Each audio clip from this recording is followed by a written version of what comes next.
नंदी पंचविंशतिकामध्ये या अधिकाराचा म्हणजे जो अधिकार 13वा अधिकार होता, त्या अधिकाराचा शेवट करताना पद्मनंदी आचार्यांनी आपली लघुता म्हणजेच विनयशीलता प्रकट केलेली आहे की वास्तविक रूपाने मी स्तुतीस पात्र नाही, कारण तेवढं माझ्यामध्ये साहित्य, अलंकार, छंद वगैरे ह्या शब्दाची योजना पण नाही आणि तुमच्या गुणांना पार लागू शकत नाही, तरी मी हे धाडस केलं, त्याबद्दल क्षमा. म्हणजे अशा रीतीने त्यांनी आपला विनय आणि आदर कसा प्रगट केलेला आहे याच्यातून आपल्याला हे समजतं की वास्तविक रूपाने क्षयक्षमाचा गर्व नाही, हे लक्षात आलं. प्रज्ञा परिशह जय आहे, परिशह नाही. आणखीन काही त्याविषयी जे अज्ञान आहे त्या अज्ञानाविषयी देखील तेवढं काही हीनदीनता नाही, कारण वस्तुव्यवस्था जाणलेली म्हणून अज्ञान परिशह जय देखील आहे. आता आपल्याला हा अधिकार जो सांगितलेला आहे 14वा अधिकार जिनेंद्र स्तवन, भगवंतांची स्तुती करण्यामध्ये कशा रीतीने हे परिणत होतात हे सांगितलं. कारण भगवंतांची स्तुती हे सुद्धा एक भाग्य आहे. अनादी काळापासून एकतर आम्ही भगवान काय आहे हे जाणलंच नाही, खरे देव ह्यांचं स्वरूप आम्हाला लक्षात आलेलं नाही. मग देव ही मान्यता तर अनादी काळापासून आहेच आहे, परंतु कोणाला देव मानलं की ज्यामध्ये सरागीपणा आहे, दोष आहेत, अशा त्यांना देव मानलं. किंवा जेथे आपला स्वार्थ पूर्ण होतो, म्हणजे संसाराचे विषय कसे आहे जिथं आपल्याला ज्याच्या सानिध्यात प्राप्त होतात त्याला देव मानलं.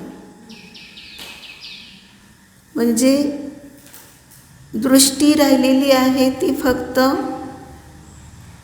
शरीर, संसार, भोग ह्या विषयातच दृष्टी गेलेली असल्यामुळे त्याला खरेपणा आणि खोटेपणा ह्यातलं अंतर कळतच नाही. म्हणजे ही आमची कहाणी अनादी काळापासूनची. आणि म्हणून जेव्हा आम्हाला वास्तविक रूपाने हे जैन कुल प्राप्त होण्याच्या योग्य जे पूर्वभवात केलेले परिणाम, उच्च गोत्राच्या योग्य म्हणजेच आत्मप्रशंसा नाही, स्वतःचे दोष पाहणे आणि दुसऱ्याचे गुण पाहणे म्हणजे परप्रशंसा, अशा रीतीने सन्मान, जी काही जिथं गुणवत्ता दिसते त्याला सन्मान देण्याची प्रवृत्ती, मान कशाही नाही. आणि ह्या कारणाने जैन कुलात उत्पन्न झालं. हे एक दुर्लभतेने प्राप्त झालेलं मनुष्य गती प्राप्त झाली ही दुर्लभतेने, आणि त्याच्यात दुर्लभ जैन कुल, आणि आता त्याच्यात दुर्लभ ही जैन कुलाच्या योग्य संस्कार. सर्वात प्रथम माता पिता ह्या बालकाला 45 दिवस झाल्यानंतर मंदिरात नेतात, जिन मंदिरमध्ये नेऊन संस्कार करतात. या कुलाच्या योग्य म्हणजेच अष्टमूलगुण देतात की ज्यामध्ये 5 उदुंबर फळं, 3 मकार ह्यांचा त्याग दिला जातो. हे संस्कार त्या बालकावर केले, कारण पूर्वभवातले अतिशय जे संस्कार अभक्ष्य खाण्याची, आणखीन काही मिथ्या वगैरे परिणती करण्याची जी होती, ते सगळे संस्कार वॉश करण्यासाठी प्रथम त्या बालकावर हे संस्कार दिले जातात. आपल्याला वाटेल त्याला काय कळतंय, लहान आहे, पण गर्भापासून त्याला सगळे संस्कार ग्रहण होतात. म्हणून या ठिकाणी असं काही समजायचं नाही, कारण त्याला कुठलाही विकल्पाचा विषय नाही. त्या कारणाने त्याला तिच्या ज्ञानाची ग्रहण आकलन शक्ती उत्कृष्ट असते. त्यामुळे गर्भसंस्कार तर इतके दृढ होतात आणि जवळपास 6 वर्षापर्यंत जन्मल्यापासून त्याला जे काही आपण सांगू ते सगळं तसं धारणारूप बनतं. मग तशा प्रकारचे संस्कार हे माता पिता यांच्याकडून मिळालेले असतात आणि मग त्याला समजू लागतं सम्यक दर्शन काय आहे, भगवान काय आहेत, माझा आत्मा काय आहे, हे समजणं अत्यंत महाभाग्याचं लक्षण आहे. कारण एवढं जैन कुलात येऊनसुद्धा जर आम्हाला अजून आणि किती मंदिर असतं, 2 पावलावर, पण प्रथम काहीतरी खा पी करूनच मग मंदिरात येतो तर नाही. प्रथम भगवंतांचं दर्शन, आपल्याला जर एवढे इष्ट वाटत आहेत भगवान, तर काही झालं तरी प्रथम भगवंतांचं दर्शन करणार, नंतर शरीराच्या क्रिया. दर्शन करतानाच असे भाव झालेले असतात, भगवान कसे न्याय काय. तसा माझा आत्मा न्याय काही मी शरीरावर मोह ठेवणारा नाही. हे संस्कार घेऊन तो भलेही घरी जात असेल, खात पीत असेल, तरीसुद्धा त्याच्या मनावर एक छाप अशी उमटली आहे की जसे भगवान तसा माझा आत्मा. अशा रीतीने त्या बहुमानातूनच स्तुती करण्याचे जे विचार येतात, त्यातला हा पहिला श्लोक 14व्या अधिकारातला सांगत आहे. दिठ्ठे तू मम्मी जिनवर सहलिहु आईं मच्छनयनाईं चित्तं गतं चलहुं अमीयेन योग्यं जायम्.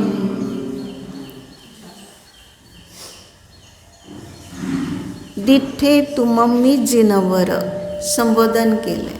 हे जिनेंद्र भगवान, जिनवर, वर म्हणजे काय सांगितलं,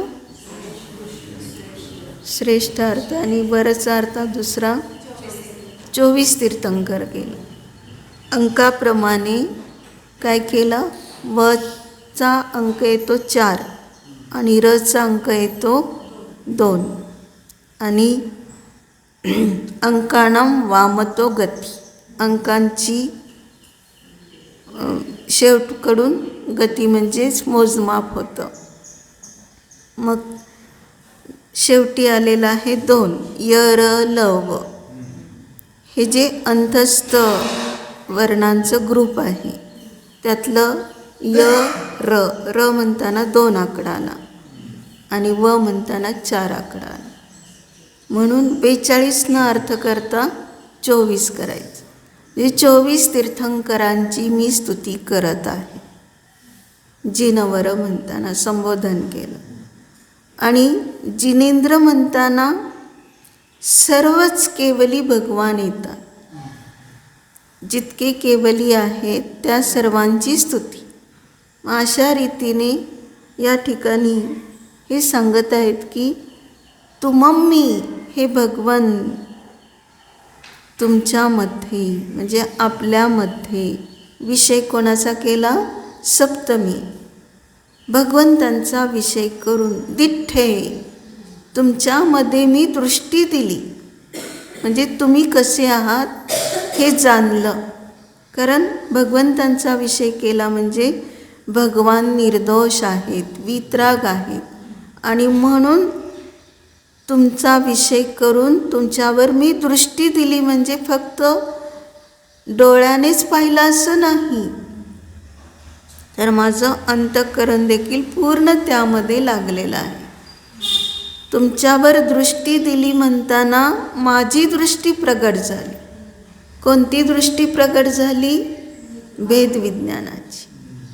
कारण या ठिकाणी पुढे म्हटलं आहे, मज्ज माझे नयनाईम, नेत्र डोळे, सहली हू आईम, सफलीभूत झाले. काय सांगितलं? माझे डोळे सफल झाले तुम्हाला पाहिलेलं असताना, असं आपण शब्दशः अर्थ काढतो. पण तुम्हाला जाणलेलं असताना 80 नंबरची गाथा प्रवचनसारची यामध्ये सार्थक करायची. जो जानती अर्हंतम दव्वत गुणत पज्जयत्तेहिम, सो जानती अप्पानम मोहो खलु जादी तस्सलयम. जो अर्यंत भगवंतांचे द्रव्यगुण पर्याय जाणतो. काय सांगितलं? दृष्टी दिली म्हणजे आपण द्रव्य, माझ्यासारखे जीव द्रव्य. आपण कुठे, मी कुठे, लागलीच त्यांनी तुलना करून पाहिलं. मी तर अजून संसारात, आपण तर याच्या पार झालेला आहात, पण जीवद्रव्य दोघांचं समान आहे, मी का होऊ शकत? लागलीच आपल्या जीवामध्ये तशी परिणती होऊ लागली. म्हणून काय सांगितलं की तुमच्यावर दृष्टी पडली म्हणजे आपण कोण आहात? जीवद्रव्य. गुण, आपण केवल ज्ञानी म्हणून सर्व जगत आपल्या ज्ञानात झळकले, तरीसुद्धा कोणावर तुम्ही प्रसन्न होत नाही की हा भक्त रोज येतो, खूप स्तुती करतो. नाही, ते प्रसन्न होत. हा तर कधीच येत नाहीत. भदैया भाद्रपदमध्ये येत असेल. भगवान फक्त जाणतात, पण कोणावर रुष्ट होत नाहीत की संतुष्ट होत नाही. अशी वितरागता महान माझ्यामध्ये का येऊ? मी सुद्धा समता स्वरूपी आहे. लागलेच जाणलं त्यांनी. भगवंतावर दृष्टी द्यायची. दर्शन कसं करतो आम्ही, ह्याला खूप महत्त्व आहे. असे हात जोडायचे आणि लगेच पळायचं असं नाही. दर्शन किती निरीक्षण पाहिजे आपल्याला. कसे भगवान आहेत. आपण मंदिर म्हणजे चैत्यालय आणि चैत्य ह्यांची निर्मिती केली. कशासाठी? चेतन समोशरण साक्षात आहे आणि चेतन आत्मा केवली भगवान हा विराजमान माझ्या समोर आहे. म्हणजे असं काही आम्ही पाषाणाला नमस्कार करत नाही, चेतनेला नमस्कार कर. कोणत्या चेतनेला? पूज्य, सर्वज्ञता, हितोपदेशी, आमचे मार्गदर्शक, मोक्षमार्ग दाखवणारे असे भगवान माझ्यासमोर साक्षात आहे. ते मला काय सांगतायत? आपल्याला केवळ त्यांच्या दृष्टी दिली तरी संपूर्ण अंगोपांग आपल्या दृष्टीत असे आले की कुठल्याही अंग उपांगातून विकार नाही, म्हणजे निर्विकार आहेत. काय काय आपण निरीक्षण केलं पहा. म्हणतो 3 वेळा दर्शन केल्यावर तेच आठवणार, दुसरं काय आठवणार? अपूर्व छटा दिसत आहेत. जसं जसं आम्ही चिंतन करेल तसं रोज दर्शनामध्ये अपूर्वता येते. कारण आमच्या आत्मानुभूतीमध्ये जशी अपूर्वता आहे, प्रत्येक वेळची जी आत्मानुभूती आहे त्याचे अविभाग प्रतिच्छेद, ह्या अपेक्षेने जर पाहिलं तर अपूर्व नवीनच पाहिजे ना तुला. फॅशन काय काय नवीन असतात ते लगेच आपल्या घरात त्या सगळ्या वस्तू आलेल्या असतात फॅशनच्या मग. आणि ती फॅशन आता मागासली आणि दुसरी नवीन आली तर परत अजून त्या वस्तू येतात. अरे नाविन्य इथं आहे, तुझ्या स्वभावात नाविन्य, ते नाविन्य नाही, ते व्यभिचारी आहे. जे ज्या वस्तू तू आणतोयस घरामध्ये नवीन समजून, फॅशनच्या समजून, पण ते सगळं व्यभिचारी आहे. लक्षात घेण्याचं. व्यभिचारी कसं आहे? आजपर्यंत आम्ही ह्या संसारामध्ये भ्रमण करताना एकही परमाणू भोगला नाही असं नाही. संपूर्ण परमाणूंचा भोग घेतलेला आहे. म्हणजे आमच्या सानिध्यात, संयोगात वेगवेगळ्या स्वरूपात ते परमाणू आलेले आहेत. मग पहा, आता एक पांढरा कागद इथं पडला आहे.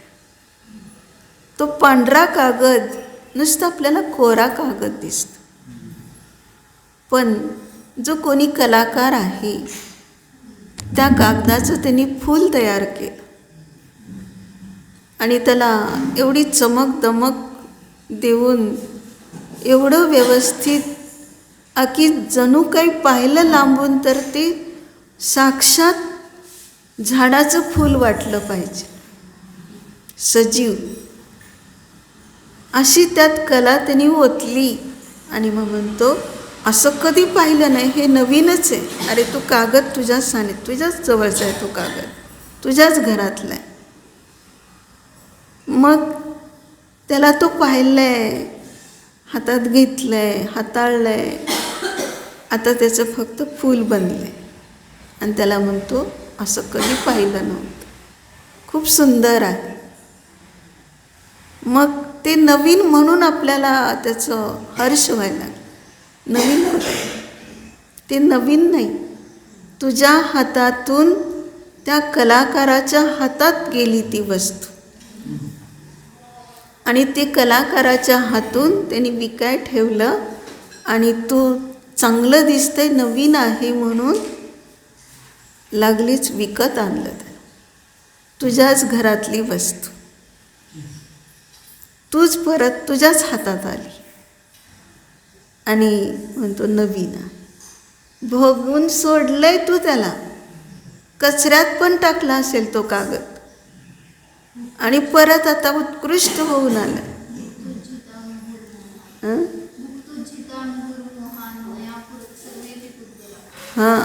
सगळे पुद्गल जे सांगितले, भोगून सोडले.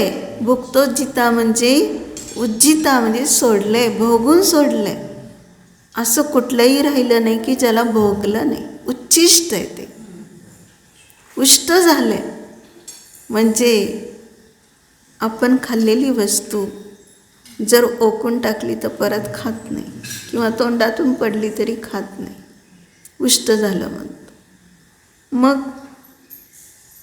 हीच वस्तू पुन्हा पुन्हा आपल्या सानिध्यात आली, फक्त रूप बदलले, त्याचं रंग रूप बदलून आकार बदलून आले तर म्हणतो नवीन आहे. आणि त्याला परत आनंदाने भोगू लागतो. म्हणून सांगितलं, अरे ते तर व्यभिचारी आहे. आणखीन सोपं उदाहरण जर पाहायचं असेल तर, नोट आपल्या हातात आहे. कोणाची नोट आहे? म्हणतो माझी. बरं ठीक आहे, मग ती गेली कोणाच्या हातात? काहीतरी वस्तू खरेदी करायला गेलं की त्या दुकानदाराच्या हातात गेली. माझी नोट म्हटल्यानंतर ती कोणाकडे गेली? तो काय म्हणतो? माझी नोट. आणि परत तोच दुकानदार आपल्या दुकानात काहीतरी खरेदी करायला येतो आणि तीच नोट देतो. मग त्यावेळेस परत त्याला काय म्हणतो, माझी. ज्याला सोडलं होतं उच्छिष्ट म्हणायचं, त्यालाच तू परत ग्रहण केलंस. असं सगळ्या वस्तूमध्ये चालतं. दुसरीकडे जातं, परत येतं. हे शरीराचे परमाणूसुद्धा. आपण फक्त म्हणतो मी सवळ्याते शिव नको, पण ते परमाणू पटकन आले ना दुसऱ्याचे आपल्याकडे, म्हणजे आपले दुसरीकडे गेले, दुसऱ्याचे आपल्याकडे आले. हा व्यवहार फक्त आपल्याला लक्षात येत नाही, पण चालू आहे असं. मग त्यावेळेस आपण काय करतो, लक्षात घ्यायचं आहे की हे जी आहे वस्तू आपल्या सानिध्यात आलेली आहे. मग ते शरीर आपल्या सानिध्यात.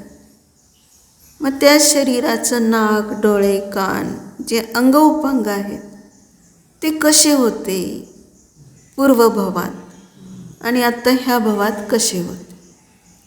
पूर्वभवात काळा होता, ह्या भवात गोरा झाला, रंग बदलला. परमाणू,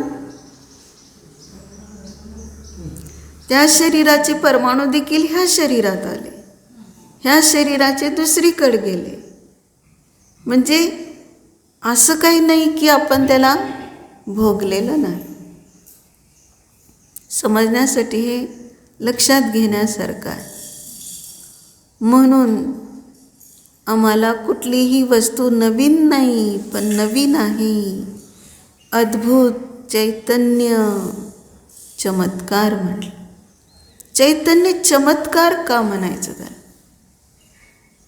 कारण आश्चर्य जिथं वाटतं त्याला आपण चमत्कार म्हणतो. काहीतरी घटना घडली म्हणजे.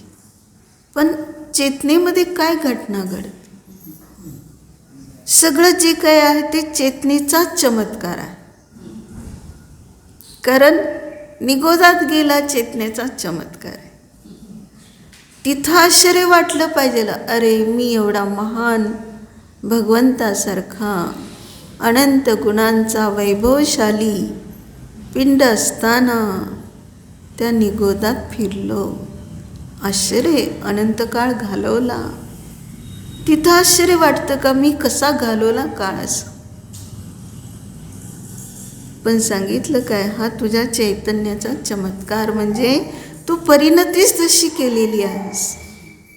तुझ्याच परिणतीने तू निगोदात जातो, तुझ्याच परिणतीने तू नरकात जातो, तुझ्याच परिणतीने स्वर्ग मनुष्य प्राप्त. म्हणून याच्यातून लक्षात घेण्यासारखं आहे की आता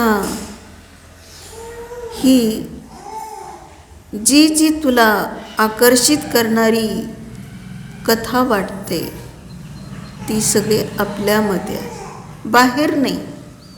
कारण पाहिलं भगवंतांना, भगवंतांच्या चरणावर दृष्टी दिली तर काय दिसलं, चरणावर दृष्टी दिल्यानंतर भगवान कसे आहेत,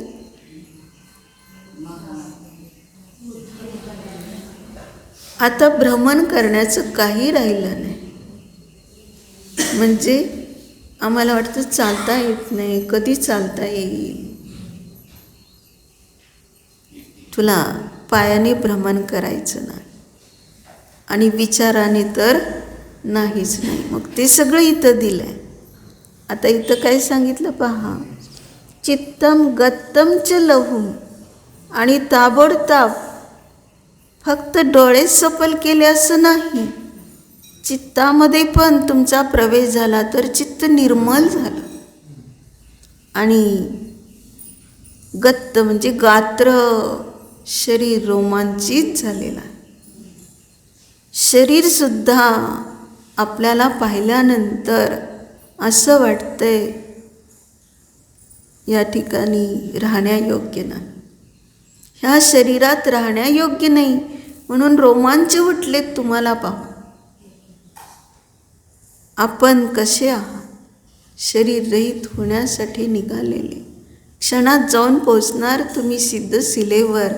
अनंत काळपर्यंत अनंत सुख भोगत राहणार आणि मी इथं दुःखात शरीरात जन्ममरण करत नाही. आता माझं गात्र पण सफल झालं आहे आणि चित्त पण सफल झालं आहे. मग सफल म्हणजे काय घ्यायचं आहे? दृष्टी सफल झाली म्हणजे नेत्र सफल झाले, म्हणजे भेदविज्ञानाचे नेत्र उघडले, चर्मचक्षु झाकले गेले. चर्मचक्षुने आज मी जे पाहत होतो ती सगळी मोहाची दृष्टी होती. म्हणजे मोहाची दृष्टी केव्हा संपली? तुमच्याकडे पाहिलेला असताना, तुमचे द्रव्यगुण पर्याय जाणलेले असताना खरोखर माझा मोह विलयाला गेला. माझे द्रव्यगुण पर्याय असेच आहेत असं समजून, असं जाणून माझा मोह राहिलाच नाही. म्हणजे नेत्र सफल झाले, शरीर सफल झालं आणि चित्त पण सफल झालं. त्याचं कारण काय? अमी एनय सिंचियम जायम. अमी येणं म्हणजे कशाच्या द्वारे? अमृताच्या द्वारे. कोणत्या अमृताच्या द्वारे? मी जेव्हा नेत्र सफल झाले तेव्हाच आत्मानुभूती घेतली आणि त्यात अतिंद्रिय आनंदाची झरणी अशी मला मिळाली. त्या अमृताचं सिंचन सतत होत आहे, प्रवाह वाहत आहे आणि म्हणून त्याच्याद्वारे ते सिंचन करून काय झालेलं आहे? असं वाटतं की जणू आता शरीरच राहिलं नाही, मनच राहिलं नाही. काय सांगितलं प्रवचनसारच्या गाथेमध्ये?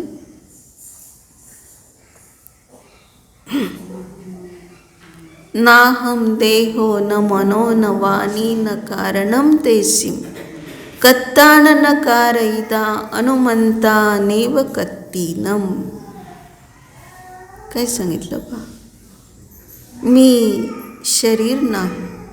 भगवन तुमच्याकडे दृष्टी गेली आणि माझ्या लक्षात आलं आपण तर शरीर असून देखील स्पर्श करत नाही कुठल्याही द्रव्याला, परद्रव्याला. ह्या शरीरात असून देखील कसे आहात तुम्ही? अलिप्त, एवढे अलिप्त की आयुकर्म संपलं की सिद्धशिलेवर जाऊन शरीर रहित मस्त आनंदात राहत. मग तसं माझं देखील आता माझी दृष्टी अशी झाली की मी देखील शरीर रहित आहे. हे माझं गात्र आत्ता सफल का झालं? तर आता हे शरीराची जी जी क्रिया होईल ती सगळी कशी होईल? तर विवेकपूर्वक, म्हणजे चालताना पाहून चालेल, खाताना पाहून आणि भक्षच खाईल. ते पण अनशन स्वभावाचा, चित्त पण सफल झालं आहे. म्हणजे अनशन स्वभावाचा विचार कर. मी तर अनशन स्वरूपी, ह्या पुद्गलाच्या घासावर मी जगणारा नाही. हे पुद्गल, अन्न म्हणजे पुद्गल आहे, ह्याच्यावर मी जगत नाही. मी चैतन्य प्राणावर जगतो. अशा रीतीने ही सावधानता, उठता बसता बोलताना वगैरे अशी सावधानता आली तर आपल्याला कोणाशी तरी काहीतरी बोलल्यानंतर पश्चाताप होत असतो. अरे मी त्याच्याशी हे बोलून गेलो खरं, पण तो दुसऱ्याला सांगेल का? ही गोष्ट कळायला नको दुसऱ्याला. पश्चाताप झाला. पश्चातापाची पाळी येईल अशा प्रकारची क्रिया होणार नाही. म्हणजे इतकी सावधानता. जदम, त्यांनी विचारलं शिष्याने, कदम भुंजे, कसं भोगावं, म्हणजे कसं भोजन करावं? उत्तर दिलं जदम, कदम चिठ्ठे. कशा प्रकारची शरीराची क्रिया करावी, कसं काय होईल? जदम. सगळ्याला एकच उत्तर, जदम, प्रयत्नपूर्वक, सावधानता. कदम आसेच, कशा प्रकाराने बसावं, अरे तू बस चैतन्य आसनावर बस. हे ही तुझी सावधानता आहे. बाकीचं तुला बसण्यामध्ये प्रमाद काय. तो मुंग्याला भरल्यात जीव. आता पावसाळ्यात काय तसले इंद्रगोप, नाव तर उत्कृष्ट आहे इंद्रगोप. इंद्राचं रक्षण करतात का ते? का इंद्र त्यांचं रक्षण करतात? पण नाव चांगलं मिळालं म्हणून चांगलं कार्य आहे असं कुठं आहे? गुच्छ गुच्छ इंद्रगोप. कारण एकत्व बुद्धी केली एकत्र राहण्याची. आणि एक हत्तीचा पाय पडला चक्रवर्तीच्या समोशरणात जाताना, आणि सगळे काय झाले, त्यांचं मरण झालं. पण ते 2 इंद्रियातून कोण झाले? पंचेंद्रिय. कोण? सगर चक्रवर्तीची मुलं झाली मोक्षगामी. केवढा मोठा पुरुषार्थ. आम्ही तर पंचेंद्रिय आणि मानव, आम्हाला का बरे हे आत्महित आत्मकल्याणाचं कार्य करता येणार? आम्ही किती परिणत होऊ शकतो स्वभावामध्ये वारंवार. एवढी सावधानता. ही सावधानता प्रत्येक क्रियेमध्ये तू स्वतःचा आत्माच पा. ही खरी सावधानता. प्रत्येक ठिकाणी मला आत्माच जाणीवेत आला पाहिजे. दिठ्ठे माझी दृष्टी, माझी श्रद्धा सगळी काय निज आत्माविषयी आहे. जिकडं तिकडं जाईल. मी स्वयंपाक करत असताना ते करणारा नाही, जाणणारा मात्र आहे. दृष्टी ज्ञान स्वरूपावर. दुकानात बसलो, मी कमवणारा नाही, कुठल्याही गिरायकाचं शोषण करणारा नाही. लक्षात घ्यायचं. भगवंतावरची दृष्टी विसरत नाही. तिथं गेल्यावर पण भगवंतांनी काय सांगितलं? भगवंतांना पाहिल्यानंतर सुद्धा आणि स्वाध्याय केल्यानंतर सुद्धा तिथं सारखं टोचत राहील, तू चेतन आत्मा. अचेतनीचं कार्य काय करतो? हातात लाखो रुपये घेतोयस, आनंद मानतोयस. नाही, तुझं ते काम नाही. हे जडधन इथल्या इथंच राहून जाणार. लक्षात घेण्यासारखं आहे. पहा, किती जरी आपल्याला काही मिळते असं वाटेपर्यंत एक जो गिराईक आलेला होता आणि दुकानदाराने त्याची किंमत सांगितली त्या वस्तूची. त्यांनी जरा कमी करायला सांगितलं, पण नाही म्हटला. उलट ही जास्त असताना मी कमीच सांगितले आधीच. लागलीच त्याने काय केलं,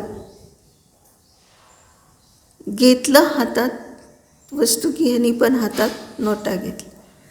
आता तो खिशात घालणार की तेवढा ते चोर पटकन लगेच हाताला हिसका देऊन घेऊन जातो. काय मिळालं? ज्या गिरायकाला देताना म्हणतो इतका आनंद झाला होता, फायदा दुप्पट घेतलेला आहे. पण आता काय झालं?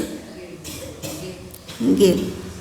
म्हणजे जे आपलं आहे ते जात नाही आणि जे दुसऱ्याचं आहे ते राहत नाही. हे समजून घेण्यासारखं आहे.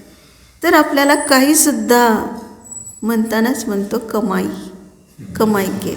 म्हणजे म्हणजे कमी, आई म्हणजे आलं, कमी आलं. का कमी आलं? तर चेतनेपेक्षा ते कमीच आहे, तुच्छच आहे, म्हणून त्याचंच नाव कमाई. मग याच्यातून लक्षात घ्यायचं आहे की भगवन तुम्हाला पाहिल्यानंतर सफल हा शब्द वापर. सगळी माझी एवढी सफलता झाली की तो मला साक्षात मोक्ष मार्ग दिसू लागला. म्हणजे माझा आत्माच मोक्ष आणि मोक्ष मार्ग आहे. तेच फक्त मला जाणीवेत येऊ लागले. आणि म्हणून चित्ताची शुद्धी कशात होईल? ना हम देहो, मी शरीर नाही. न म्हणो मी मन नाही. न चैव वाणी, ती वाणी स्वरूप पण माझं नाही. मी त्याचा करता नाही, करविता नाही, अनुमोदक नाही, मी त्याचं कारण नाही. म्हणजे ही दृष्टी येणं अतिशय महत्त्वाची. कारण मन वचन कायेचा परिस्पंदच हा संसार वाढवतो, कर्म बंद होतं. पण हा परिस्पंद थांबण्याचा एकच उपाय झाला. कोणता?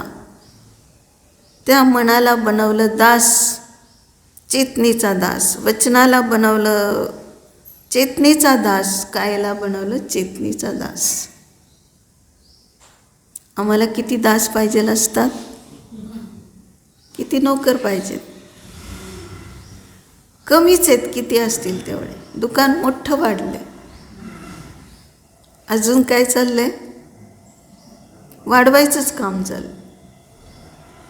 अरे तुझं हे ज्ञान एवढं विस्तृत व्यापक आहे, बाहेर काही वाढवलं तरी सुद्धा ती वाढ नाही आहे, ती नष्ट होणारी अवस्था. म्हणजेच जो संयोग आहे तो वियोगात रूपांतरित होतो. किंचित मात्रही तो आमचा परिग्रह होऊ शकत. हे भगवंत दाखवून देत आहेत, रोज सांगतायत, पण आमची तशी दृष्टी राहत नाही. तशी दृष्टी असेल त्या दृष्टीने पाहिलं, शोधून पहा भगवंतामध्ये कुठला परिग्रह आहे. काहीच नाही. एवढे निस्संग आहेत. आणि म्हणूनच त्रिलोकीनाथ म्हटलं त्यांना. जिनं वर म्हटलं हे आमचा बहुमान, पण ते स्वतःला फक्त अनंत चतुष्टयामध्ये राहून अशा रीतीने निरंतर ज्ञान, आनंद, वीर्य यांचा भोग घेत आहे. म्हणजे सदैव काय चाललंय? अतिंद्रिय आनंद घेण्यामध्ये थकवा येत नाही म्हणून अनंत वीर्य काम करत. सतत 3 लोक 3 काळ झळकतात ज्ञानामध्ये, तरीसुद्धा ज्ञानामध्ये थकवा नाही, कारण अनंत वीर्य. अशा रीतीने सुख खरं कुठे आहे? बाहेर वस्तू पाहण्यामध्ये नाही. सगळं काही झळकले तरी त्यामध्ये कुठंही एक समय मात्र तरी अडकलेत भगवान. अरे असं कसं काय याची घटना? आपण लगेच विचार करतो. किती चित्त अडकलं त्यात, किती समय गेले. असं नाही व्हायला पाहिजे होतं. अरे समय तर मोजूच नका. दिवस रात्र सारखं ते चित्तात बसले. असं कसं काय झालं? मग भगवान तर किती पाहतात. एक ना अनेक अनंत द्रव्य गुण पर्याय सगळं काही पाहून सुद्धा, जाणून सुद्धा एक समय मात्र पण ज्ञानात उपयोग नाही, ज्ञानात उपयोग. आम्हाला एवढं शिक्षण दिलंय, तो ज्ञानात उपयोग लाव. परम शांती आहे. ह्याला सोडून अन्य ठिकाणी कोठेही शांती.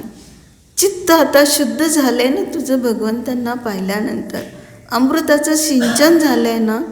चित्त शुद्ध झाल्यावर मलिन करू नकोस. आता ज्ञानामध्ये अडकून इष्ट अनिष्ट बुद्धी करून चित्ताला मलिन करू नकोस. आता फक्त निर्मलच ठेव. आणि गात्र पण कसं असलं पाहिजे हे लक्षात घेण्यास, की जे शरीर निघून जाणार आहे तर त्याच्याविषयीचा माझा भाव कसा आहे सानिध्यात.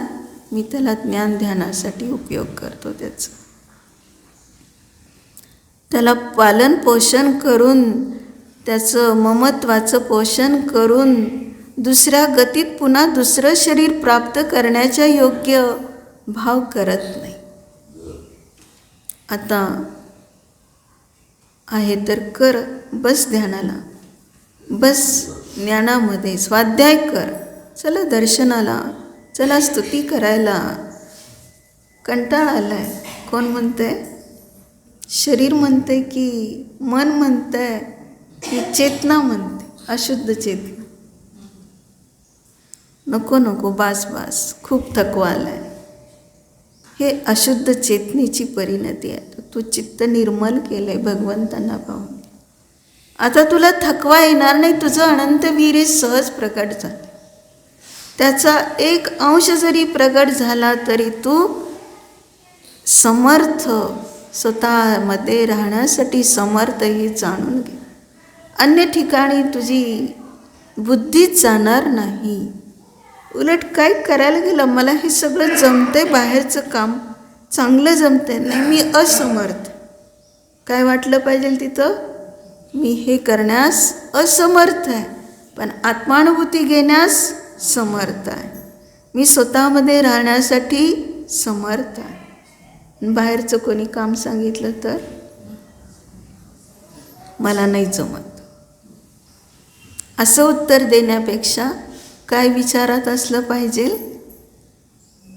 हेचा मी अकर्ता आहे, मी अभोक्ता आहे. भले त्याच्याकडून ते कार्य होईल, पण तो चित्तामध्ये विचार करतोय, मी हे करणारं नाही, ह्याला मी भोगणारा नाही. मी याच्यापासून अत्यंत भिन्न, सतत ज्ञानानंद स्वरूपाचाच भोग घेणारा असा माझा कारण परमात्मा मला जाणीवे, त्याला भगवंतांची स्तुती करता करता.